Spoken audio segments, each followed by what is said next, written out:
ಓಂ ಗುರು ಬ್ರಹ್ಮ ಗುರುರ್ವಿಷ್ಣು ಗುರುದೇವೋ ಮಹೇಶ್ವರಃ ಗುರುಃ ಸಾಕ್ಷಾತ್ ಪರಬ್ರಹ್ಮ ತಸ್ಮೈ ಶ್ರೀ ಗುರುವೇ ನಮಃ.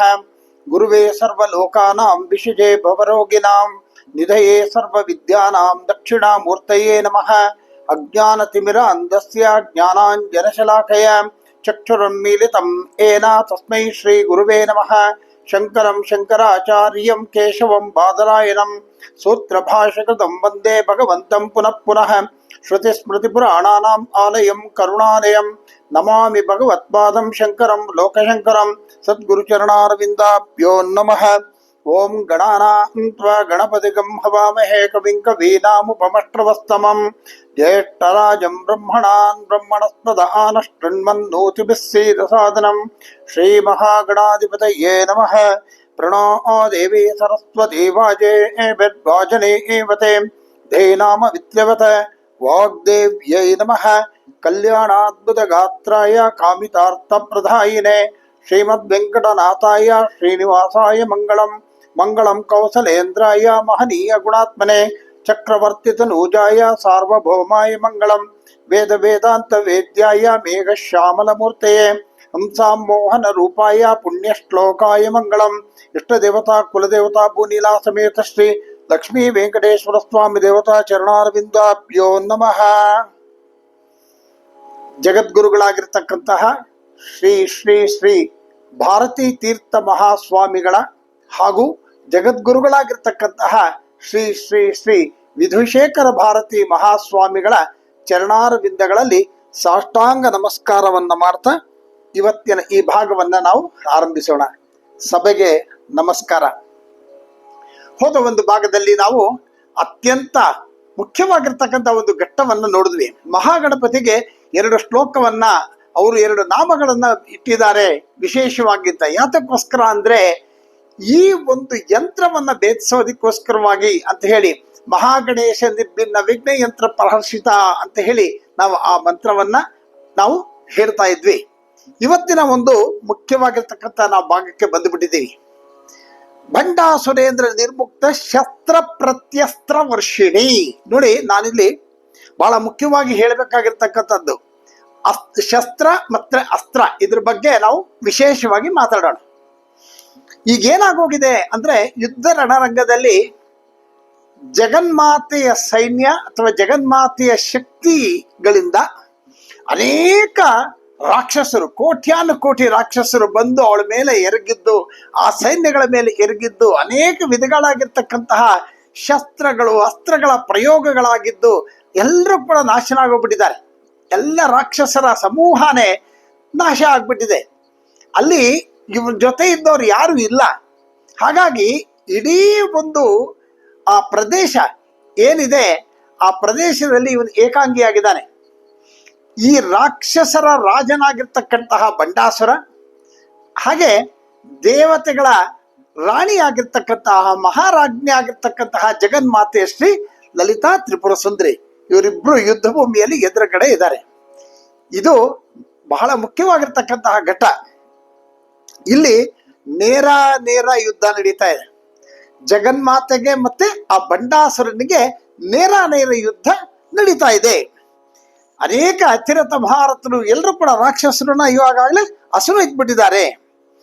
ಈಗ ಏನಾಗಿದೆ ಅಂತಂದ್ರೆ ಬಂಡಾಸುರ ಅವನತ್ರ ಇರ್ತಕ್ಕಂತಹ ಶಕ್ತಿಯುತವಾಗಿರ್ತಕ್ಕಂತಹ ಶಸ್ತ್ರಗಳನ್ನ ಅವನು ಪ್ರಯೋಗ ಮಾಡ್ತಾ ಇದ್ದಾನೆ.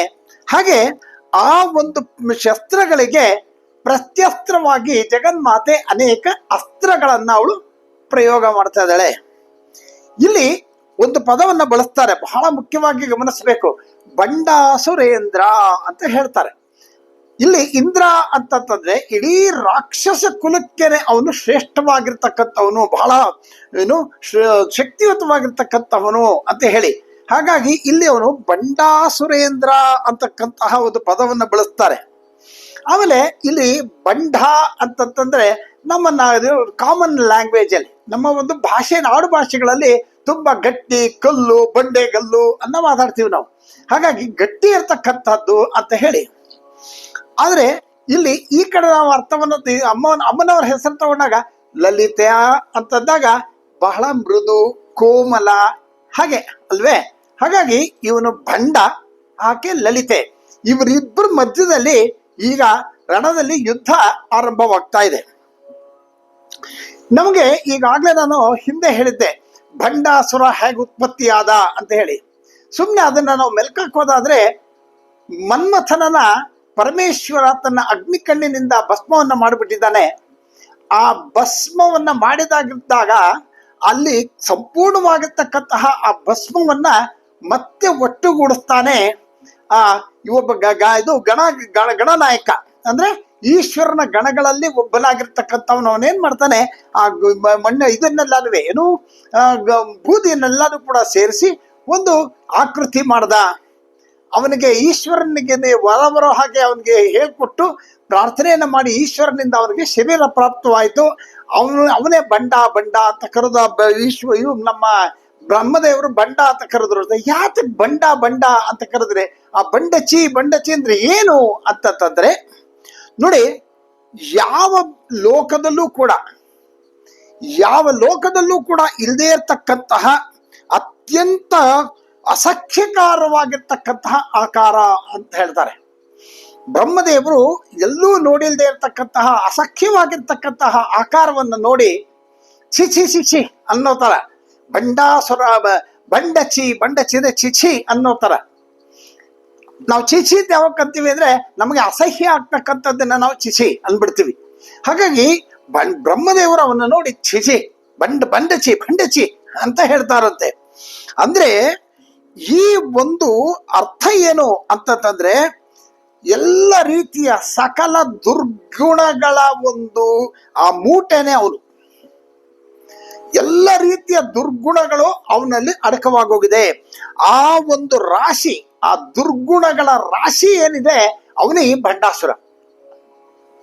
ಹಾಗಾಗಿ ಈ ದುರ್ಗುಣಗಳ ರಾಶಿ ಅಂದ್ರೆ ಕೆಟ್ಟದ್ದೆಲ್ಲ ಒಟ್ಟಿಗೆ ಹಾಕ್ಬಿಟ್ಟು ಆ ಬ್ಯಾಗಿಂದ ಒಂದು ಏನಾದ್ರು ತೆಗಿತೀನಿ ಅಂದ್ರೆ ಕೆಟ್ಟದೇ ಈಚೆ ಬರುತ್ತೆ.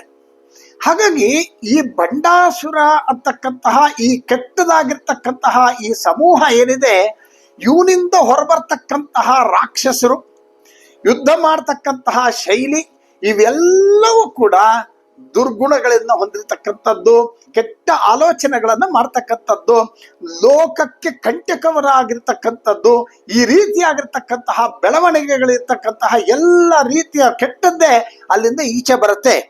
ಹಾಗಾಗಿ ಇಂತಹ ದುಷ್ಟ ಶಕ್ತಿಗಳ ಆಗರಾನೆ ಇವನು ಬಂಡಾಸುರ. ಇಂತಹ ಬಂಡಾಸುರ ಇವನು ಪ್ರಯೋಗಿಸ್ತಕ್ಕಂತಹ ಆ ಒಂದು ಶಸ್ತ್ರಗಳೇನಿದೆ ಅದಕ್ಕೆ ಆಕೆ ಪ್ರತ್ಯಸ್ತ್ರಗಳನ್ನ ಹಾಕಿದ್ಲು. ಭಂಡಾಸುರೇಂದ್ರ ನಿರ್ಮುಕ್ತ ಶಸ್ತ್ರ ಪ್ರತ್ಯಸ್ತ್ರ ವರ್ಷಿಣಿ. ಇಲ್ಲ, ಬಹಳ ಮುಖ್ಯವಾಗಿ ನೋಡ್ಬೇಕು ನೋಡಿ, ಈ ಬಂಡಾಸುರ ಶಸ್ತ್ರಗಳನ್ನ ಪ್ರಯೋಗಿಸಿದ್ದಾನೆ. ನಾನು ಶಸ್ತ್ರ ಮತ್ತೆ ಅಸ್ತ್ರಗಳಿಗಿರತಕ್ಕಂಥ ವಿದ್ಯೆಯನ್ನು ಇದನ್ನ ನಾನು ನಿಮ್ಗೆ ಹೇಳ್ತೇನೆ. ಶಸ್ತ್ರಗಳು ಅವನು ಪ್ರಯೋಗಿಸಿದ್ದಾನೆ. ಅದಕ್ಕೆ ಜಗನ್ಮಾತೆ ಏನ್ ಮಾಡ್ತಾಳೆ, ಅಸ್ತ್ರಗಳನ್ನ ಅವಳು ಪ್ರಯೋಗ ಮಾಡಿದಾಳೆ, ಅಂದ್ರೆ ಪ್ರತ್ಯಸ್ತ್ರ ಇದನ್ನ ಪ್ರಯೋಗ ಮಾಡಿದಾಳೆ.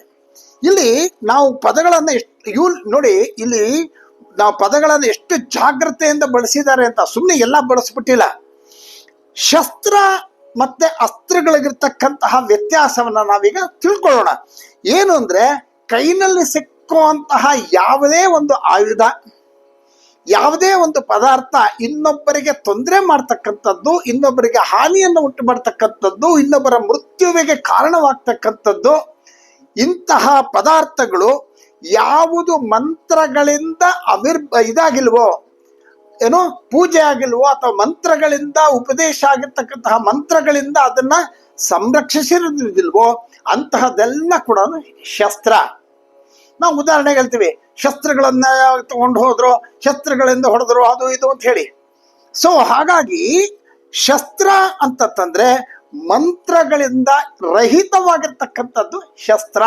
ಇಂತಹ ಮಂತ್ರ ರಹಿತವಾಗಿರ್ತಕ್ಕಂತಹ ಆಯುಧಗಳನ್ನ ಆ ಬಂಡಾಸುರ ಪ್ರಯೋಗ ಮಾಡ್ತಾರೆ. ಆದರೆ ಜಗನ್ಮಾತೆ ಎಲ್ಲ ಅಸ್ತ್ರಗಳನ್ನು, ಅಂದ್ರೆ ಜಗನ್ಮಾತೆ ಪ್ರಯೋಗಿಸ್ತಿರ್ತಕ್ಕಂತಹ ಪ್ರತಿ ಒಂದು ಆಯುಧನು ಕೂಡ ಅದು ಯುಕ್ತವಾಗಿರೋದ್ರಿಂದ, ಮಂತ್ರ ಶಕ್ತಿಗಳಿಂದ ತುಂಬಿರೋದ್ರಿಂದ ಇದು ಅಸ್ತ್ರ.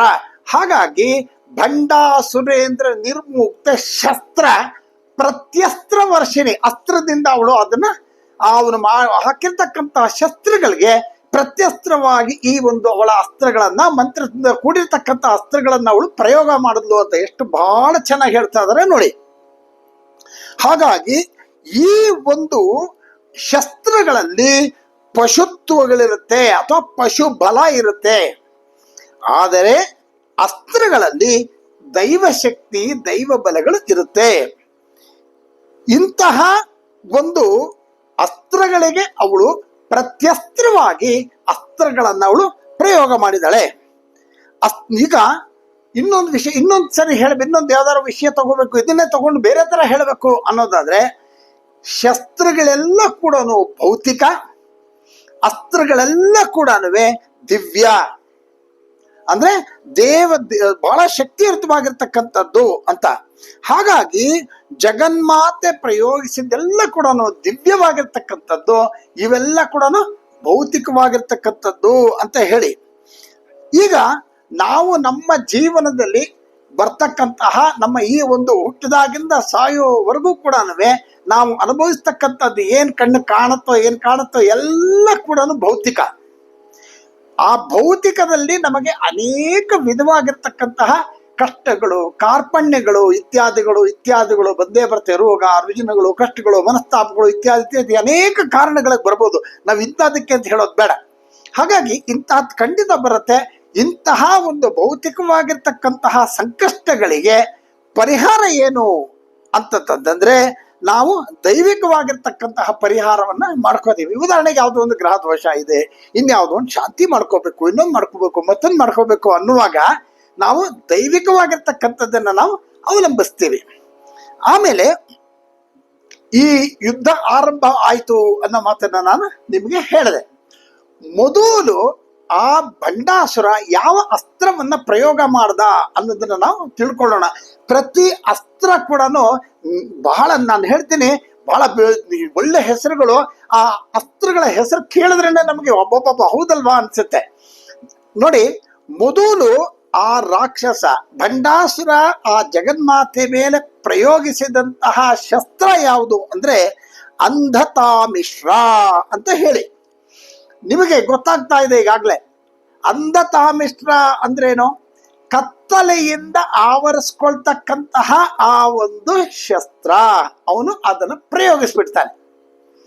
ಇವನು ಪ್ರಯೋಗಿಸಿದಂತ ಅಸ್ತ್ರಕ್ಕೆ ಅಲ್ಲಿರ್ತಕ್ಕಂತಹ ಪ್ರತಿಯೊಂದು ಕೂಡ ಕತ್ತಲಿನಿಂದ ಆವರಿಸ್ಕೊಂಡ್ಬಿಡುತ್ತೆ. ಆವರಿಸ್ಕೊಂಡ್ಬಿಟ್ರೆ ಏನಾಗತ್ತೆ? ಈ ದೈತ್ಯರಿಗೆ ಶಕ್ತಿ ಹೆಚ್ಚಾಗ್ಬಿಡುತ್ತೆ. ಯಾವಾಗ ದೈತ್ಯರ ಶಕ್ತಿ ಹೆಚ್ಚಾಗುತ್ತೆ, ದೇವತೆಗಳ ಮೇಲೆ ಅವರು ಆಕ್ರಮಣ ಮಾಡೋದು ಸುಲಭ. ಅವಾಗ ಅವ್ರಿಗೆ ಜಯ ಪ್ರಾಪ್ತಿ ಆಗತ್ತೆ ಅನ್ನುವಂತಹ ಒಂದು ಆದ್ರಿಂದ ತನಗೆ ಮುಖ್ಯವಾಗಿ ಬೇಕಾಗಿರ್ತಕ್ಕಂತಹ ಆ ಒಂದು ಶಕ್ತಿಯನ್ನ ತಾನು ಅವನು ಪ್ರಯೋಗಿಸ್ತಾನೆ. ಅದೇ ಅಂಧತಾಮಿಶ್ರ. ಜಗನ್ಮಾತೆ ಏನ್ ಮಾಡ್ತಾಳೆ? ಇಂತಹ ಕತ್ತಲನ್ನ ಓಡಿಸೋದಿಕ್ಕೋಸ್ಕರವಾಗಿ, ನಮಗೆ ಕತ್ತಲಿಗೆ ಏನ್ ಬೇಕು? ಬೆಳಕು ಬೇಕು. ಹಾಗಾಗಿ ಇಂತಹ ಅಂಧತಾಮಿಶ್ರ ಶಸ್ತ್ರವನ್ನ ಪ್ರತಿ ಅಸ್ತ್ರವಾಗಿ ನಮ್ಮ ಜಗನ್ಮಾತೆ ಪ್ರಯೋಗಿಸಿದ ಯಾವ್ದಪ್ಪ ಅಂದ್ರೆ ಮಹಾತರಣಿ ಅಸ್ತ್ರ. ಇದು ಸಂಪೂರ್ಣವಾಗಿ ಸೂರ್ಯ ಮಂತ್ರದಿಂದ ಆಗಿರ್ತಕ್ಕಂಥದ್ದು. ಈ ಅಸ್ತ್ರ ಸೂರ್ಯ ಮಂತ್ರ. ಈ ಸೂರ್ಯ ಮಂತ್ರದಿಂದ ಆಗಿರ್ತಕ್ಕಂತಹ ಈ ಅಸ್ತ್ರ ಮಹಾತರಣಿ ಅಸ್ತ್ರ. ನಾವು ಇದನ್ನೆಲ್ಲ ತುಂಬಾ ಚೆನ್ನಾಗಿ ಹೇಳ್ಬೇಕು. ಯಾಕೆಂತಂದ್ರೆ ಕೇಳೋರ್ಗು ಇದು ಈ ಒಂದು ಅಸ್ತ್ರಗಳ ಹೆಸರು ಹೇಳಿದ್ರೆ ಒಂದು ಒಳ್ಳೆ ಪುಣ್ಯಗಳು ಪ್ರಾಪ್ತವಾಗ್ಬಿಡುತ್ತೆ. ನಮ್ಮಲ್ಲಿ ಇರ್ತಕ್ಕಂಥ ಅನೇಕ ನೆಗೆಟಿವ್ ಎನರ್ಜೀಸ್ ಹೊರಟೋಗ್ಬಿಡುತ್ತೆ. ಈಗ ಜ್ವರ ಬಂದವನು ಹೇಗೆ ಪ್ಯಾರಾಸೆಟಮಾಲ್ ಕೊಟ್ರೆ ಹೇಗೆ ಕಡಿಮೆ ಆಗ್ಬಿಡುತ್ತೋ, ನಮ್ಮಲ್ಲಿ ಅಕಸ್ಮಾತ್ ಆ ಒಂದು ಏನೋ ನೆಗೆಟಿವ್ ಎನರ್ಜೀಸ್ ಇದೆ ಅಂತ ಅನ್ನೋದಾದ್ರೆ ಇದೆಲ್ಲ ಮಂತ್ರಗಳು. ನಾನು ಹೇಳಿದೆ, ಜಗನ್ಮಾತೆ ಪ್ರಯೋಗಿಸ್ತಿರ್ತಕ್ಕಂತಹ ಪ್ರತಿಯೊಂದು ಅಸ್ತ್ರ ಕೂಡ ಮಂತ್ರ ಸಹಿತವಾಗಿರ್ತಕ್ಕಂಥದ್ದು. ಈ ಮಂತ್ರ ಸಹಿತವಾಗಿರ್ತಕ್ಕಂತಹ ಅಸ್ತ್ರಗಳನ್ನ ಅವಳು ಪ್ರಯೋಗಿಸ್ತಾ ಇದ್ದಾಳೆ ಅಂತಂದ್ರೆ ಆ ಮಂತ್ರ ಸಹಿತವಾಗಿರ್ತಕ್ಕಂಥ ಅಸ್ತ್ರಗಳ ಹೆಸರಲ್ಲೇನೆ ಬೀಜಾಕ್ಷರಗಳು ಅಂತ ಶಕ್ತಿಗಳು ಸೇರ್ಕೊಂಡಿರುತ್ತೆ. ನಾವು ಆ ಒಂದು ಹೆಸರನ್ನ ನಾವು ಹೇಳಿದಾಗ ಏನಾಗುತ್ತೆ, ನಮ್ಮ ಶರೀರದಲ್ಲೂ ಕೂಡ ಆ ಬೀಜಾಕ್ಷರಗಳ ಅಥವಾ ಅಕ್ಷರಗಳ, ನಮ್ ಹಿಂದೆನೆ ಹೇಳಿದೆ, ಪ್ರತಿ ಅಕ್ಷರನು ಮಂತ್ರ. ಜಗನ್ಮಾತೆ ಪ್ರತಿ ಅಕ್ಷರದಲ್ಲೂ ಇದ್ದಾಳೆ, ಪ್ರತಿ ಅಕ್ಷರದಲ್ಲೂ ಶಕ್ತಿ ಇದೆ ಅಂತ. ಹಾಗಾಗಿ ನಾವು ಈ ಒಂದು ಅಸ್ತ್ರದ ಹೆಸರುಗಳನ್ನ ಹೇಳ್ತಾ ಇದ್ದಾಗ ಆ ಶಕ್ತಿ ನಮ್ಮಲ್ಲಿ ಒಳಗಡೆ ಬಂದು ನಮ್ಮಲ್ಲಿರ್ತಕ್ಕಂತಹ ಆ ದುಷ್ಟ ಶಕ್ತಿ, ನಮ್ಮಲ್ಲಿರ್ತಕ್ಕಂತಹ ಕತ್ತಲೆಗಳು ನಿವಾರಣೆ ಆಗ್ಬಿಡುತ್ತೆ. ಹಾಗಾಗಿ ಈ ಒಂದು ಜಗನ್ಮಾತೆ ಪ್ರಯೋಗಿಸಿದ ಅಸ್ತ್ರ ಯಾವ್ದಪ್ಪ ಅಂದ್ರೆ ಮಹಾತರಣಿ ಅಸ್ತ್ರ. ಸಾಧ್ಯವಾದ್ರೆ ನೀವು ನನ್ನ ಜೊತೆ ಈ ಒಂದು ಅಸ್ತ್ರಗಳ ಹೆಸರು ಹೇಳಿದಾಗ ತಾವುಗಳು ಕೂಡ ಅದನ್ನ ಹೇಳ್ಕೊಳ್ಳಿ, ನಿಮಗೂ ಒಳ್ಳೇದಾಗತ್ತೆ, ಶುಭವಾಗ್ಲಿ ಅನ್ನೋದೇ ನನ್ನ ಒಂದು ಮುಖ್ಯವಾಗಿರ್ತಕ್ಕಂಥ ಉದ್ದೇಶ ಅಷ್ಟೇ. ಎಲ್ರಿಗೂ ಶುಭವಾಗ್ಬೇಕು, ಎಲ್ರಿಗೂ ಒಳ್ಳೇದಾಗ್ಬೇಕು, ಇದನ್ನ ಕೇಳಿ ಎಲ್ರಿಗೂ ಶುಭವಾಗ್ಲಿ. ಯಾವ್ದಾದ್ರು ಏನೋ ಕಷ್ಟಗಳು ಜೀವನ ಬರುತ್ತೆ, ಕಷ್ಟ ಬರುತ್ತೆ, ನಾನಾ ರೀತಿಯಾಗಿರ್ತಕ್ಕಂಥ ನಮ್ಗೆ ಡಿಸ್ಟರ್ಬೆನ್ಸ್ಗಳಿರುತ್ತೆ. ಇಂಥದ್ದನ್ನ ಈ ಒಂದು ಜಗನ್ಮಾತೆಯ ಒಂದು ಈ ಸಹಸ್ರನಾಮದ ಒಂದು ಅರ್ಥಗಳನ್ನ ಅಥವಾ ಅವಳ ವಿಲೀಲೆಗಳನ್ನ, ಅವಳ ಒಂದು ಶಕ್ತಿಯನ್ನ ಕೇಳ್ತಾ ಇದ್ರೆ ನಮ್ಮಲ್ಲಿ ಇರ್ತಕ್ಕಂಥ ಅನೇಕ ದುಷ್ಟ ಶಕ್ತಿಗಳಿಂದ ಆಗ್ತಕ್ಕಂಥ ಬಾಧೆಗಳು ನಿವಾರಣೆ ಆಗ್ಬಿಡುತ್ತೆ, ನಮ್ಮ ಕಷ್ಟಗಳೆಲ್ಲ ನಿವಾರಣೆ ಆಗ್ಬಿಡುತ್ತೆ ರೀ, ನಿಜವಾಗ್ಲೂ. ಹಾಗಾಗಿ ನಾನು ಈ ಸಂತೋಷದಿಂದ ಹೇಳ್ತಾ ಇದ್ದೀನಿ, ತಾವುಗಳೆಲ್ಲರೂ ಕೂಡ ಕೇಳ್ತಾ ಇದ್ದೀರಿ, ತಮಗೆಲ್ಲರಿಗೂ ಕೂಡ ಎಲ್ಲ ರೀತಿಯ ಸುಖ ಭಾಗ್ಯಗಳು ದೊರಕಲಿ ಅಂತ ನಾನು ಈ ಮೂಲಕ ಅಮ್ಮನವರಲ್ಲಿ ಪ್ರಾರ್ಥನೆ ಮಾಡ್ತೀನಿ. ಹಾಗಾಗಿ ಈ ಒಂದು ಮಹಾತರಣಿ ಅಸ್ತ್ರವನ್ನ ಆ ಜಗನ್ಮಾತೆ ಪ್ರಯೋಗ ಮಾಡ್ತಾಳೆ. ಇಲ್ಲಿ ಏನಾಗುತ್ತೆ ಅಂತಂದ್ರೆ, ಶ್ರೀವಿದ್ಯೆಯಲ್ಲಿ ಏನೇನಿದೆ ಅಂತ ನಾವು ಸುಮ್ಮನೆ ಒಂದೆರಡು ಲೈನ್ ಹೇಳ್ಕೊಳ್ಳೋಣ ಅಂತಂದಾಗ, ಶ್ರೀವಿದ್ಯಾ ಅಂತಕ್ಕಂತಹ ಈ ಒಂದು ಅತ್ಯಂತ ಶಕ್ತಿಯುತವಾಗಿರ್ತಕ್ಕಂತಹ ಈ ಶ್ರೀವಿದ್ಯಾನಲ್ಲಿ ಯಾವ ಮಂತ್ರಗಳಿದೆ ಅಂತಂದ್ರೆ, ಸೂರ್ಯ ಮಂತ್ರ ಇದೆ, ವಿಷ್ಣು ಮಂತ್ರ, ಶಕ್ತಿ ಮಂತ್ರ, ಶಿವ ಮಂತ್ರ. ಇದಕ್ಕಿಂತ ಇನ್ನೇನ್ ಬೇಕು, ಎಲ್ಲಾನು ಸೇರ್ಕೊಂಡ್ಬಿಡ್ತು. ಸೂರ್ಯ ಮಂತ್ರ, ವಿಷ್ಣು ಮಂತ್ರ, ಶಕ್ತಿ ಮಂತ್ರ ಮತ್ತೆ ಶಿವ ಮಂತ್ರ. ಹಾಗಾಗಿ ಇಷ್ಟು ಶಕ್ತಿಗಳು ಸೇರಿರ್ತಕ್ಕಂತಹ ಆ ವಿದ್ಯೆ ಯಾವುದು ಅಂದ್ರೆ ಶ್ರೀವಿದ್ಯಾ. ಹಾಗಾಗಿ ಈ ನೋಡಿ, ಬೇರೆ ಎಲ್ಲ ವಿದ್ಯೆಗಳು ಮಂತ್ರಗಳೇನಿದೆ ಆಯಾಯ ದೇವತೆಗಳಿಗೆ ಸಂಬಂಧಿಸಿದ ಮಂತ್ರಗಳ ಆಗಿದೆ. ಆದರೆ ಶ್ರೀವಿದ್ಯಾದಲ್ಲಿ ಉಪಾಸನೆಯಲ್ಲಿ ಮಾತ್ರ ಎಲ್ಲ ದೇವತೆಗಳ ಒಂದು ಶಕ್ತಿ ಅದರಲ್ಲಿ ಅಡಕವಾಗಿಬಿಟ್ಟಿದೆ, ಅದರ ಮಂತ್ರಗಳು ಅಲ್ಲಿ ಸೇರ್ಕೊಂಡ್ಬಿಟ್ಟಿದೆ ಅಂತ. ಹಾಗಾಗಿ ಶ್ರೀವಿದ್ಯಾ ಉಪಾಸನೆಯಲ್ಲಿ ಏನ್ ಹೇಳ್ತಾರೆ ಅಂತಂದ್ರೆ, ಎಲ್ಲ ದೇವತೆಗಳನ್ನು ಪೂಜಿಸಬೇಕು, ಎಲ್ಲ ದೇವರುಗಳನ್ನು ಕೂಡ ಸ್ಮರಿಸಬೇಕು ಅನ್ನೋ ಉದ್ದೇಶ. ಯಾವ ರೂಪದಲ್ಲಿ ದೇವತೆಗಳನ್ನ ನಾವು ಪೂಜೆ ಮಾಡ್ತೀವೋ, ಯಾವ ದೇವತೆಗಳನ್ನ ನಾವು ನಮ್ಮ ಇದರಲ್ಲಿ ಸ್ಮರಣೆ ಮಾಡ್ತೀವೋ, ಆ ಎಲ್ಲ ರೂಪಗಳು ಕೂಡ ಒಂದೇ ಶಕ್ತಿ, ಅದೇ ಜಗನ್ಮಾತೆ ಶ್ರೀ ಲಲಿತಾ ತ್ರಿಪುರ ಸುಂದರಿ. ಎಲ್ಲ ಕೂಡ ಶ್ರೀ ಲಲಿತಾ ತ್ರಿಪುರ ಸುಂದರಿ ಜಗನ್ಮಾತೆಯ ರೂಪಗಳೇ ಆಗಿದೆ. ಹಾಗಾಗಿ ಶ್ರೀವಿದ್ಯಾ ಅಂತಕ್ಕಂತಹ ಈ ಒಂದು ಮುಖ್ಯವಾಗಿರ್ತಕ್ಕಂತಹ ಒಂದು ಭಾಗ, ಅದು ಅದ್ವೈತಕ್ಕೆ ಸಮನ್ವಯ ಆಗಿ ಸರಿಹೊಂದೋದ್ರಿಂದ ಶಂಕರ ಭಗವತ್ಪಾದರು ಇದನ್ನು ತಗೊಂಡು ಇದು ಎಲ್ಲ ಸಮಸ್ತ ಸಮನ್ವಯಗಳನ್ನ ವೇದ ಮತವನ್ನ, ವೇದಾಂತ ಮತಗಳನ್ನ, ಷಣ್ಮತಗಳನ್ನ ಅವರು ಸ್ಥಾಪಿಸ್ತಾರಂತೆ. ಹಾಗಾಗಿ ಈ ಸಂದರ್ಭದಲ್ಲಿ ಜಗದ್ಗುರುಗಳಾಗಿರ್ತಕ್ಕಂತಹ ಶ್ರೀ ಶ್ರೀ ಶ್ರೀ ನಮ್ಮ ಶಂಕರ ಭಗವತ್ಪಾದರಿಗೆ ಸಾಷ್ಟಾಂಗ ನಮಸ್ಕಾರಗಳನ್ನ ನಾವು ಅರ್ಪಣೆ ಮಾಡೋಣ. ಯಾಕೆಂದ್ರೆ ಗುರು ಬ್ರಹ್ಮ ಗುರು ವಿಷ್ಣು ಗುರುದೇವೋ ಮಹೇಶ್ವರ ಗುರು ಸಾಕ್ಷಾತ್ ಪರಬ್ರಹ್ಮ ತಸ್ಮೈ ಶ್ರೀ ಗುರುವೇ ನಮಃ. ಯಾವಾಗಲೂ ಕೂಡ ಆ ಶಂಕರ ಭಗವತ್ಪಾದರ ಈ ಲೋಕಕ್ಕೆ ಮಾಡಿರ್ತಕ್ಕಂತಹ ಪ್ರತಿ ಒಂದನ್ನು ಕೂಡ ನಾವು ಪ್ರತಿ ಕ್ಷಣ ನೆನೀಬೇಕು. ಯಾಕಂತಂದ್ರೆ ಅದ್ಭುತವಾಗಿರ್ತಕ್ಕಂಥ ಕೊಡುಗೆಗಳನ್ನ ಅವರು ಅಷ್ಟು ಚಿಕ್ಕ ವಯಸ್ಸಿನಲ್ಲೇ ಎಲ್ಲವನ್ನು ನಮಗೆ ಕೊಟ್ಟು ನಾವು ಬದುಕೋದಿಕ್ಕೆ ಹೇಗಿರ್ಬೇಕು, ಏನ್ ಮಾಡಬೇಕು ಎಲ್ಲವನ್ನು ಕೂಡ ನಮಗೆ ಪ್ರಸಾದಿಸ್ಬಿಟ್ಟು ಹೊರಟೋಗ್ಬಿಟ್ಟಿದ್ದಾರೆ. ಹಾಗಾಗಿ ಅಂತಹ ಮಹಾನುಭಾವನಿಗೆ, ಈಶ್ವರ ಸ್ವರೂಪಿ ಶಂಕರ ಭಗವತ್ಪಾದರಿಗೆ ನಮಸ್ಕಾರವನ್ನ ಹೇಳೋಣ. ಹಾಗೆ ಈ ಒಂದು ಇಲ್ಲಿ ಅಂಧತಾಮಸ ಅಸ್ತ್ರವನ್ನ ಪ್ರಯೋಗ ಮಾಡಿದ್ದಾನೆ ಅಂದಾಗ ನಾನು ಹೇಳಿದೆ, ಸೂರ್ಯನಿಗೆ ಸಂಬಂಧಪಟ್ಟಿರ್ತಕ್ಕಂತಹ ಒಂದು ಅಸ್ತ್ರವನ್ನ ಜಗದಂಬೆ ಪ್ರಯೋಗಿಸಿದ್ಲು ಅಂತ. ಇಲ್ಲಿ ಎರಡು ವಿಧವಾಗಿರ್ತಕ್ಕಂತಹ ಅಸ್ತ್ರಗಳು. ಒಂದು ನೋಡಿ, ತಾಮಸ ಅಂತಂದ್ರೆ ಏನು ಅನ್ನೋದನ್ನ ನಾವು ತಿಳ್ಕೊಳ್ಳೋಣ. ಆಮೇಲೆ ಕತ್ತಲ ಬಗ್ಗೆ ನಾವು ಆಮೇಲೆ ಮಾತಾಡೋಣ. ನೋಡಿ, ಎರಡು ವಿಚಾರ. ತಾಮಸ ಅಂತಂದ್ರೆ ಕುರುಡು ಅಂಧತಾಮಸ. ಅಂಧತಾಮಸ ಅಂತಂದ್ರೆ ಅದು ಕುರುಡುತನ. ಆಮೇಲೆ ತಾಮಸಾಸ್ತ್ರ ಅಂತ ಕರೀತಾರೆ. ತಾಮಸಾಸ್ತ್ರ ಅಂತಂದಾಗ ಅದು ಒಳಗಡೆ ಇರ್ತಕ್ಕಂತಹ ಒಂದು ಕತ್ತಲು. ಗೊತ್ತಾಗ್ತಾ ಇದೆಯಾ? ಹಾಗಾಗಿ ಇಲ್ಲಿ ತಾಮಸಾಸ್ತ್ರ ಅಂತಂದ್ರೆ ಕತ್ತಲನ್ನ ಓಡಿಸ್ತಕ್ಕಂಥದ್ದು. ಆಮೇಲೆ ಹೊರಗಡೆ ಬಾಹ್ಯದಲ್ಲಿ ಅಂಧತಾಮಸ ಅಂತಾನು ಒಳಗಡೆ ಇರ್ತಕ್ಕಂಥ ಕುರುಡು. ಹೀಗಾಗಿ ಇದು ನಮಗೆ ಬೇಕಾಗಿ ಹೊರಗಡೆ ನೋಡ್ಬೇಕು ಅಂತಂದಾಗ ನಮ್ಗೇನ್ ಬೇಕಾಗತ್ತೆ? ಸೂರ್ಯನ ಬೆಳಕು. ಒಳಗಡೆ ನಮ್ಮಲ್ಲಿ ಇರ್ತಕ್ಕಂತಹ ಆ ಒಂದು ಲಕ್ಷಣ ಎಂದ್ರೆ ಕುರುಡು ಅಂತ ಏನ್ ಹೇಳಿದೆ ನಾನು, ಕಣ್ಣು ಕಾಣಿಸ್ತೇ ಇರ್ತಕ್ಕಂಥದ್ದು. ಇಂಥದ್ದಕ್ಕೆ ಬೇಕಾಗಿರ್ತಕ್ಕಂತಹ ಔಷಧಿ ಏನು? ಅದನ್ನ ಕಣ್ಣು ಬಿಡಿಸ್ಬೇಕು ಅಂತಂದ್ರೆ ಅದಕ್ಕೆ ಬೇಕಾಗಿರ್ತಕ್ಕಂಥದ್ದನ್ನ ಮಾಡಬೇಕು. ಹಾಗಾಗಿ ಎರಡು ಮುಖ್ಯವಾಗಿರ್ತಕ್ಕಂಥದ್ದನ್ನ ಇಲ್ಲಿ ಹೇಳ್ತಾ ಇದ್ದಾರೆ. ಅಂಧತಾಮಸ ಅಸ್ತ್ರ ಮತ್ತೆ ತಾಮಸಾಸ್ತ್ರ ಅಂತಕ್ಕಂತಹ ಈ ಎರಡು ಅಸ್ತ್ರಗಳನ್ನ ಅವಳು ಪ್ರಯೋಗ ಮಾಡ್ತಾಳೆ. ಕತ್ತಲು ಅಂತಂದಾಗ ನಾವೇನ್ ಮಾಡ್ತೀವಿ? ಹೊರಗಡೆ ನಾವು ಕಾಣಿಸುವಂಥದ್ದು ನಮಗೆ ಆ ಕತ್ತಲಲ್ಲಿ ನಮ್ಗೆ ಏನು ಕಾಣೋದಿಲ್ಲ, ಬಾಹ್ಯದಲ್ಲಿ ಇರ್ತಕ್ಕಂಥದ್ದು. ಆಮೇಲೆ ಕುರುಡು ಅಂತಂದ್ರೆ ನಮ್ಮಲ್ಲಿ ಇರ್ತಕ್ಕಂತಹ ಅದೊಂದು ಒನ್ ಆಫ್ ದಿ ಲಕ್ಷಣಗಳು. ಹಾಗಾಗಿ ಈ ತರಣಿ ಅಸ್ತ್ರ ಮತ್ತೆ ಚಕ್ಷುಷ್ಮತಿ ಅಸ್ತ್ರವನ್ನ ಅಮ್ಮ ಪ್ರಯೋಗ ಮಾಡ್ತಾಳೆ. ಇಲ್ಲಿ ಮಹಾತರಣಿ ಅಸ್ತ್ರ ಅಂದಾಗ ಅಲ್ಲಿ ಎರಡು ಅಸ್ತ್ರಗಳು, ಒಂದು ತರಣಿ ಅಸ್ತ್ರ ಮತ್ತು ಚಕ್ಷುಷ್ಮತಿ ಅಸ್ತ್ರ ಅಂತ ಹೇಳಿ ಎರಡು ಅಸ್ತ್ರಗಳು. ತರಣಿ ಅಸ್ತ್ರ ಮತ್ತೆ ಚಕ್ಷುಷ್ಮತಿ. ತರಣಿ ಅಂತಂದಾಗ ಆ ಕತ್ತಲನ್ನ ಓಡಿಸ್ತಕ್ಕಂಥದ್ದು, ಚಕ್ಷುಷ್ಮತಿ ಅಂದ್ರೆ ಆ ಅಂಧತ್ವವನ್ನ ತೆಗಿತಕ್ಕಂಥದ್ದು. ಹಾಗಾಗಿ ಇಂತಹ ಎರಡು ಬಹಳ ಮುಖ್ಯವಾಗಿರ್ತಕ್ಕಂತಹ ಎರಡು ಅಸ್ತ್ರಗಳನ್ನ ಈ ಜಗನ್ಮಾತೆ ಪ್ರಯೋಗ ಮಾಡ್ತಾಳೆ. ಈಗ ನೋಡಿ, ಎಷ್ಟೋ ಸರ್ತಿ ಅಂತೀವಿ ನಮಗೆ ಭೌತಿಕವಾಗಿ ಆ ಕಣ್ಣಿಗೆ ತೊಂದರೆ ಇದೆ ಅಥವಾ ಕಣ್ಣಿನ ಬಹಳ ಪ್ರಾಬ್ಲಮ್ ಇದೆ ಅನ್ನುವಾಗ ಸೂರ್ಯನ ಧ್ಯಾನ ಮಾಡಿ ಒಳ್ಳೇದಾಗತ್ತೆ ಅಂತ ಹೇಳ್ತೀವಿ ನಾವು. ಹಾಗಾಗಿ ಈ ಒಂದು ಸೂರ್ಯನ ಶಕ್ತಿಯನ್ನ ಬಳಸಿ ಆ ಜಗನ್ಮಾತೆ ಏನ್ ಮಾಡ್ತಾಳೆ, ಅವನ ಮೇಲೆ ಅದನ್ನ ಪ್ರಯೋಗವನ್ನ ಮಾಡಿದಾಳೆ.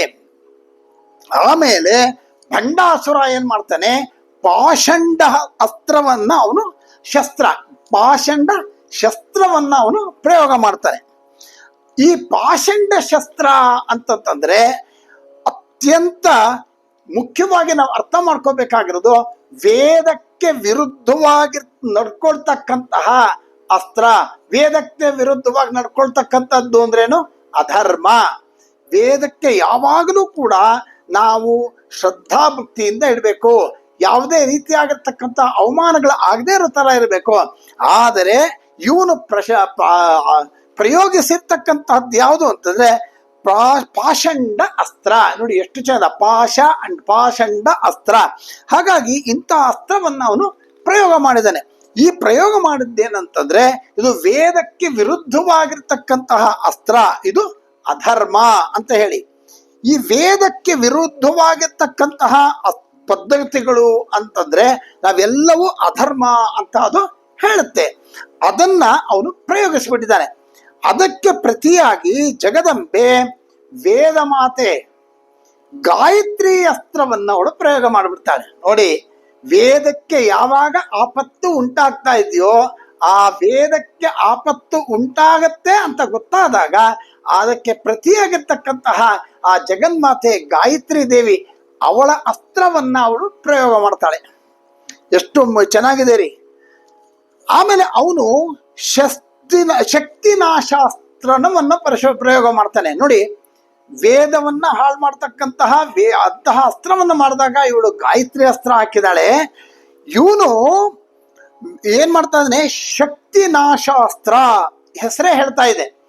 ಈ ಒಂದು ಅಸ್ತ್ರ ಪ್ರಯೋಗದಿಂದ ಏನಾಗುತ್ತೆ ಅಂತಂದ್ರೆ, ಯಾರ ಯುದ್ಧ ಮಾಡ್ತಾ ಇದ್ರು ಎದುರುಗಡೆ ಅಂತಹವನ ಶಕ್ತಿ ಸಂಪೂರ್ಣವಾಗಿ ನಾಶ ಆಗ್ಬಿಡುತ್ತೆ. ಯಾರೇ ಆಗಲಿ, ಎಷ್ಟೇ ಜನ ಇರಲಿ, ಅಂತಹ ಶಕ್ತಿ ನಾಶ ಆಗ್ಬಿಟ್ರೆ, ಶಕ್ತಿ ಕುದ್ದೋಗ್ಬಿಟ್ರೆ ಏನಿರುತ್ತೆ, ಅವನು ಸೋತೋಗ್ಬಿಡ್ತಾನೆ. ಹಾಗಾಗಿ ಅಂತಹ ಶಕ್ತಿ ನಾಶವಾಗೋಗ್ತಹ ಬಹಳ ಉಗ್ರವಾಗಿರ್ತಕ್ಕಂತಹ ಶಸ್ತ್ರವನ್ನ ಅವನು ಪ್ರಯೋಗ ಮಾಡ್ತಾನೆ. ಅದಕ್ಕೆ ಜಗನ್ಮಾತೆ ವಿಶ್ವಾವಸು ಅಂತಕ್ಕಂತಹ ಅಸ್ತ್ರವನ್ನ ಪ್ರಯೋಗ ಮಾಡ್ತಾಳೆ. ಅಂದ್ರೆ ಆಮೇಲೆ ಮುಂದಕ್ಕೆ ಅವನು ಅಂತಕಾಸ್ತ್ರ ಅಂತ ಇನ್ನೊಂದು ಅಸ್ತ್ರವನ್ನ ಪ್ರಯೋಗ ಮಾಡ್ತಾನೆ. ಅಂತಕಾಸ್ತ್ರ ಅಂತಂದ್ರೆ ಸಾಯಿಸ್ಬಿಡೋದು. ಬಹಳ ಉಗ್ರವಾಗಿರ್ತಕ್ಕಂತಹ ಒಂದು ಅಸ್ತ್ರ ಅದು. ಅವನು ಅಂತಕಾಸ್ತ್ರವನ್ನ ಅವನು ಪ್ರಯೋಗ ಮಾಡ್ತಾನೆ. ಅದಕ್ಕೆ ನೋಡಿ, ಅಂತ ಈ ಒಂದು ಅಸ್ತ್ರವನ್ನ ಪ್ರಯೋಗ ಮಾಡಿದಾಗ ಏನಾಗತ್ತೆ, ಮೃತ್ಯು. ಆ ಮೃತ್ಯುಗೆ ಆಂಟಿ ಆಗ್ಬೇಕು, ಕಳಿಸ್ಬೇಕು ಅಂತಂದ್ರೇನು, ಮೃತ್ಯುಂಜಯ. ಹಾಗಾಗಿ ಜಗನ್ಮಾತೆ ಮೃತ್ಯುಂಜಯ ಮಂತ್ರದ ಅಸ್ತ್ರವನ್ನ ಪ್ರಯೋಗ ಮಾಡ್ತಾಳೆ. ನೋಡಿ, ಇದಕ್ಕೆ ಆಪೋಸಿಟ್ ಹೇಗಿದೆ. ಹಾಗಾಗಿ ಅವನು ಅಂತಕಾಸ್ತ್ರವನ್ನ ಪ್ರಯೋಗ ಮಾಡ್ತಾನೆ, ಜಗನ್ಮಾತೆ ಮೃತ್ಯುಂಜಯ ಅಸ್ತ್ರವನ್ನ ಅವಳು ಪ್ರಯೋಗ ಮಾಡ್ತಾಳೆ. ಇದು ಇನ್ನೂ ಒಂದು ಅಸ್ತ್ರ ನೋಡಿ, ಪ್ರತಿಯೊಂದು ಅಸ್ತ್ರಗಳು ಎಷ್ಟು ಚೆನ್ನಾಗಿದೆ ಹೆಸರುಗಳು ಅಂತ ಹೇಳಿ. ಅವನೇನ್ ಮಾಡ್ತಾನೆ, ಸರ್ವತ್ರ ಸ್ಮೃತಿ ನಾಶ ಶಸ್ತ್ರವನ್ನ ಹಾಕ್ತಾನೆ. ಸರ್ವತ್ರ ಸ್ಮೃತಿ ನಾಶ ಶಸ್ತ್ರ. ಎಲ್ರಿಗೂ ಕೂಡ ಜ್ಞಾಪಕ ಶಕ್ತಿ ಮರು ಬರುವಂತದ್ದು, ಏನೇ ಅವರು ಇಂಟೆಲಿಜೆಂಟ್ ಆಗಿರ್ಲಿ, ಏನೇ ಒಂದು ಜ್ಞಾಪಕ ಇಟ್ಕೊಂಡಿರ್ಲಿ, ಅಂತಹದೆಲ್ಲ ಮರ್ತೋಗ್ಬಿಡ್ಬೇಕು. ಈ ಶಾಸ್ತ್ರದಿಂದ ಎಲ್ಲ ಮರ್ತೋಗ್ಬಿಡ್ಬೇಕು. ಅಂತಹ ಒಂದು ಶಸ್ತ್ರವನ್ನ, ಸರ್ವತ್ರ ಸ್ಮೃತಿ ನಾಶ ಅಸ್ತ್ರವನ್ನ ಅವನು ಪ್ರಯೋಗ ಮಾಡ್ತಾನೆ. ಆಗ ಜಗನ್ಮಾತೆ ಏನ್ ಮಾಡ್ತಾನೆ, ಈಗ ಸ್ಮೃತಿ ಕಳ್ಕೊಂಡ್ಬಿಡ್ತಾರೆ ಅನ್ನೋದಾದ್ರೆ ಅದಕ್ಕೆ ಸ್ಮೃತಿ ಜಾಸ್ತಿ ಮಾಡ್ತಕ್ಕಂತಹ, ಅದಕ್ಕೆ ಒಂದು ಆಂಟಿ ಕಳಿಸ್ಬೇಕಲ್ಲ. ಅದಕ್ಕೆ ಜಗನ್ಮಾತೆ ಏನ್ ಮಾಡ್ತಾಳೆ, ಧಾರಣ ಮಂತ್ರ ಇರ್ತಕ್ಕಂತಹ ಒಂದು ಅಸ್ತ್ರವನ್ನ ಪ್ರಯೋಗ ಮಾಡ್ತಾಳೆ. ಧಾರಣಾಸ್ತ್ರ ಅಂತ ಕರೀತಾರೆ ಅದಕ್ಕೆ. ಧಾರಣ ಮಂತ್ರವನ್ನು ಹೊಂದಿರತಕ್ಕಂತಹ ಅಸ್ತ್ರ ಧಾರಣಾಸ್ತ್ರ. ಈ ಒಂದು ಧಾರಣಾಸ್ತ್ರವನ್ನ ಅವಳು ಪ್ರಯೋಗ ಮಾಡ್ತಾಳೆ. ಅಲ್ಲಿಗೆ ಜ್ಞಾಪಕ ಶಕ್ತಿ ಹೋಗೋದೇ ಇಲ್ಲ. ಧಾರಣೆ ಏನಾದ್ರೂ ಅದು ಧಾರಣೆ ಆಗ್ಬಿಟ್ಟಿರುತ್ತೆ, ಈಚೆ ಬರೋದಕ್ಕೆ ಆಗೋದಿಲ್ಲ. ಹಾಗಾಗಿ ಆ ಅಸ್ತ್ರಕ್ಕೆ ಅವಳು ಪ್ರತ್ಯಸ್ತ್ರವಾಗಿ ಧಾರಣಾಸ್ತ್ರ ಹಾಕ್ತಾಳೆ. ಆಮೇಲೆ ಇನ್ನೊಂದು ಅಸ್ತ್ರ ಏನಪ್ಪಾ ಅಂದ್ರೆ ಭಯಶಸ್ತ್ರ ಅಂತ. ಎಲ್ಲ ಅವನು ಹಾಕುವ ಶಸ್ತ್ರಕ್ಕೆಲ್ಲ ಒಳಗಡೆ ಎದೆಲ್ಲ ಗಡಗಡ ಗಡಗಡ ನಡೆದು ಬಿಡಬೇಕು. ಅಂತಹ ಭಯ ಆಗುವಂತಹ ಒಂದು ಅಸ್ತ್ರ ಭಯಶಸ್ತ್ರವನ್ನ ಅವನು ಪ್ರಯೋಗ ಮಾಡ್ತಾನೆ. ಇದಕ್ಕೆ ಪ್ರತಿಯಾಗಿ ಜಗನ್ಮಾತೆ ಐಂದ್ರಾಸ್ತ್ರವನ್ನ ಪ್ರಯೋಗ ಮಾಡ್ತಾಳೆ. ಇಂದ್ರನಿಗೆ ಸಂಬಂಧಪಟ್ಟಿರ್ತಕ್ಕಂತಹ ಐಂದ್ರ. ನೋಡಿ, ಈ ಐಂದ್ರಾಸ್ತ್ರ ಅಂದಾಗ ಪ್ರತಿಯೊಂದಕ್ಕೂ ಒಂದು ಮಂತ್ರ ಇದೆ, ಗೊತ್ತಾಗ್ತಾ ಇದೆಯಾ? ಹಾಗಾಗಿ ನಾನಿಲ್ಲಿ ಆ ಮಂತ್ರಗಳನ್ನ ಹೇಳೋ ಹಾಗಿಲ್ಲ. ಇದು ಗುರುಮೂಲಕನೇ ಈ ಒಂದು ಅಸ್ತ್ರಗಳ ಅಥವಾ ಮಂತ್ರಗಳ ಒಂದು ಉಪದೇಶ ಆಗಿರ್ಬೇಕು. ಹಾಗಾಗಿ ಈ ಒಂದು ಐಂದ್ರಾಗ್ನಿ ಸ್ತೋತ್ರ ಅಥವಾ ಐಂದ್ರಾಗ್ನಿ ಮಂತ್ರಗಳೆಲ್ಲ ಇದೆ. ಅದನ್ನೆಲ್ಲ ಪ್ರಯೋಗ ಅವಳು ಹಾಕಿ ಆ ಒಂದು ಅಸ್ತ್ರವನ್ನ, ಐಂದ್ರಾಗ್ನಿ ಮಂತ್ರವನ್ನ ಹೇಳಿ ಆ ಒಂದು ಅಸ್ತ್ರವನ್ನ ಅವಳು ಪ್ರಯೋಗ ಮಾಡ್ತಾಳಂತೆ. ಅಂದ್ರೆ ಅಭಯಂಕರನಿಂದ, ಅಭಯಂಕರ ಅಂದ್ರೆ ಭಯ ಆಗದೆ ಇರ್ತಕ್ಕಂಥದ್ದು, ಅಭಯಂಕರ ಐಂದ್ರ ಮಂತ್ರ ಅದು ಅಂತ ಹೇಳ್ತಾರೆ. ಯಥ ಇಂದ್ರ ಭಯಾಮಹೇ ಅಂತ ಏನೋ ಒಂದು ಮಂತ್ರ ಬರುತ್ತೆ, ನಾನು ಹೇಳ್ತೀನಿ. ಹಾಗಾಗಿ ಇಂತಹ ಒಂದು ಆ ಅಭಯಂಕರ ಮಂತ್ರವನ್ನ ಹೇಳಿ ಆ ಒಂದು ಅಸ್ತ್ರವನ್ನ ಅವಳು ಪ್ರಯೋಗ ಮಾಡ್ತಾಳೆ. ಅವನು ಇನ್ನೊಂದು ಬಹಳ ಮಾರಕವಾಗಿರ್ತಕ್ಕಂಥ ಅಸ್ತ್ರವನ್ನ ಅವನು ಪ್ರಯೋಗ ಮಾಡ್ತಾನಂತೆ. ಅದರ ಹೆಸರೇ ಮಹಾರೋಗಾಸ್ತ್ರ. ಅಲ್ಲಿಗೆ ಎಲ್ಲ ಮುಗಿದ ಹಾಗೆ ಲೆಕ್ಕ ಅಂತ. ಯಾಕಂದ್ರೆ ರೋಗಗಳು ಬಂದು ಅಂಟ್ಕೊಂಡ್ಬಿಟ್ರೆ ಇವನು ಯಾರ ಧ್ಯಾನ ಇದ್ ಮಾಡಕತ್ತೆ, ನಂಗೆ ಜ್ವರ, ನೆಗಡಿ, ಕೆಮ್ಮು ಅಂತಲ್ಲ. ಇವನು ಹಾಕಿರ್ತಕ್ಕಂತಹ ಅಸ್ತ್ರ ಎಂಥದ್ದು ಅಂದ್ರೆ ಸಣ್ಣ ಪುಟ್ಟದೇನಲ್ಲ, ಎಲ್ಲ ದೊಡ್ಡದೆ. ಕ್ಯಾನ್ಸರ್, ಗೀಕ್ಸರ್ ಎಲ್ಲ ಅದು ಯಾವ್ಯಾವ್ದು ಇಲ್ಲೋ, ಹೆಸರಿದೆಯೋ ಹೆಸರಿಲ್ವೋ ಆ ಥರ ಎಲ್ಲಾ ರೀತಿ ರೋಗಗಳು ಬರುವಂತಹ ಅಸ್ತ್ರವನ್ನ ಅವನು ಪ್ರಯೋಗ ಮಾಡಿದ್ದಾನೆ. ಮಹಾರೋಗಾಸ್ತ್ರವನ್ನು ಹಾಕ್ತಾನಂತೆ. ಇಲ್ಲಿ ಬಹಳ ಅನೇಕ ರೋಗಗಳ ಹೆಸರುಗಳನ್ನ ಹೇಳ್ತಾರೆ, ನಾವು ಅದರ ಹೆಸರೆಲ್ಲ ಹೇಳೋದು ಬೇಡ. ಹಾಗಾಗಿ ಅನೇಕ ರೋಗಗಳು ಉಂಟಾಗ್ತಕ್ಕಂತಹ ಅಸ್ತ್ರಗಳನ್ನ ನಾವಿದು ಈಗ ರೀಸೆಂಟ್ ಆಗಿ ನಾವು ಅನುಭವಿಸ್ಬಿಟ್ವಿ ಅಲ್ವೇ. ಕೋವಿಡ್ ಅನ್ನುವಂಥದ್ದು ನಮ್ಮ ಜನ್ಮದಲ್ಲೇ ಕೇಳಿಲ್ಲ. ಅಂತಹ ಒಂದು ರೋಗ ಬಂದು ಇಡೀ ಪ್ರಪಂಚ ತಲ್ಲಣವಾಗ್ಬಿಡ್ತು, ಒಂದೇ ಒಂದು ರೋಗ. ಹಾಗಾಗಿ ಇವನು ಇನ್ಯಾವ್ಯಾವ ರೋಗಗಳು ಹಾಕ್ಬಿಟ್ಟಿದ್ ಗೊತ್ತಿಲ್ಲ, ಗಡಗಡ ಅಂತ ನಡುಗುವಂಥದ್ದು. ಅಂತಹ ರೋಗಗಳು ಬರುವಂತಹ ಅಸ್ತ್ರವನ್ನ ಅವನು ಹಾಕ್ಬಿಡ್ತಾನೆ ಅಂತ. ಅದು ಭೀಕರವಾಗಿರ್ತಕ್ಕಂತಹ ರೋಗಗಳು. ಇದಕ್ಕೆ ಪ್ರತಿಯಾಗಿ ನಾಮತ್ರಯ ಮಂತ್ರಗಳನ್ನ ಹೊಂದಿರತಕ್ಕಂತಹ ಅಸ್ತ್ರ ಯಾವುದಪ್ಪ ಅಂದ್ರೆ ನಾವುಗಳು ಪ್ರತಿನಿತ್ಯ ನಾವು ಹೇಳ್ತಕ್ಕಂತಹ ಅಚ್ಯುತ, ಅನಂತ, ಗೋವಿಂದ ಅಂತಕ್ಕಂತಹ ಅಸ್ತ್ರಗಳು. ನೋಡಿ, ಯಾರಿಗಾದ್ರೂ ಏನಾದ್ರೂ ಒಂದು ಕಲ್ಪಿಸ್ಕೊಂಡು ಇಂಥ ಕೆಲಸ ಆಗಬೇಕು ಅನ್ನೋದಾದ್ರೆ ಬಹಳ ಮುಖ್ಯವಾಗಿ ಈ 3 ಮಂತ್ರಗಳು ನಾವೆಲ್ಲ ಕೆಲಸ ಮಾಡ್ತೀವಿ. ಕಾಯೇನ ವಾಚ ಮನಸೇಂದ್ರಿಯರ್ವ ಉಧ್ಯಾತ್ಮ ನಾಮ ಪ್ರಕೃತಿಯ ಸ್ವಭಾವ ಇತ್ಯಾದಿ ಇತ್ಯಾದಿ ಎಲ್ಲ ಹೇಳಿಬಿಟ್ಟು ಕಡೆಯಲ್ಲಿ ನಾವು ಮಾಡಿರ್ತಕ್ಕಂಥ ಪೂಜೆಯಲ್ಲಿ ಅಥವಾ ಮಾಡಿರ್ತಕ್ಕಂಥ ಕಾರ್ಯದಲ್ಲಿ ಏನಾದ್ರು ತಪ್ಪುಗಳು ಅದು ಇದು ಆಗಿದ್ರೆ ನಾಮತ್ರ ಮಂತ್ರ ಜಪಂಕರಿಷೆ ಅಂತ ಹೇಳಿ ಅಚ್ಯುತಾಯ ನಮಃ ಅನಂತಾನ್ಮ ಗೋವಿಂದಾನ್ಮ ಅಚ್ಯುತಾನ್ಮ ಅನಂತಾನ್ಮ ಗೋವಿಂದಾನ್ಮ ಅಂತ ಹೇಗೆ ಹೇಳ್ತೀವೋ ಹಾಗೆ ಈ ಅಚ್ಯುತ ಅನಂತ ಗೋವಿಂದ ನಾಮಗಳನ್ನ ಸೇರಿರ್ತಕ್ಕಂತಹ ಆ ಒಂದು ಪ್ರಬಲವಾಗಿರ್ತಕ್ಕಂಥ ಅಸ್ತ್ರವನ್ನ ಅವಳು ಪ್ರಯೋಗ ಮಾಡ್ಬಿಡ್ತಾಳೆ. ನಾವುಗಳು ಕೂಡ ಇದನ್ನ ನಿತ್ಯ ಹೇಳ್ತಾ ಇರ್ತೀವಿ, ಪ್ರತಿಯೊಬ್ರು ಹೇಳ್ಕೊಳ್ಳೋದ್ರೆ ತಪ್ಪೇನು ಇಲ್ಲ. ಯಾಕಂದ್ರೆ ಅಚ್ಯುತ ಅನಂತ ಗೋವಿಂದ ಅಂತಂದ್ರೆ ಏನ್ರಿ? ಹಾಗಾಗಿ ಆ 3 ನಾಮಸ್ಮರಣೆಗಳನ್ನ ಮಾಡಿ ನಾವು ಮಾಡಿರ್ತಕ್ಕಂಥ ತಪ್ಪುಗಳನ್ನೆಲ್ಲ ಕ್ಷಮಿಸ್ರಪ್ಪ ಅಂತ ಕೇಳೋದ್ರಲ್ಲಿ ಏನ್ ತಪ್ಪಿದೆ? ನಾವು ಅನೇಕ ತಪ್ಪುಗಳು ಗೊತ್ತಿಲ್ಲದೆ ನಾವು ಪ್ರತಿನಿತ್ಯ ಮಾಡ್ತಾ ಇರ್ತೀವಿ.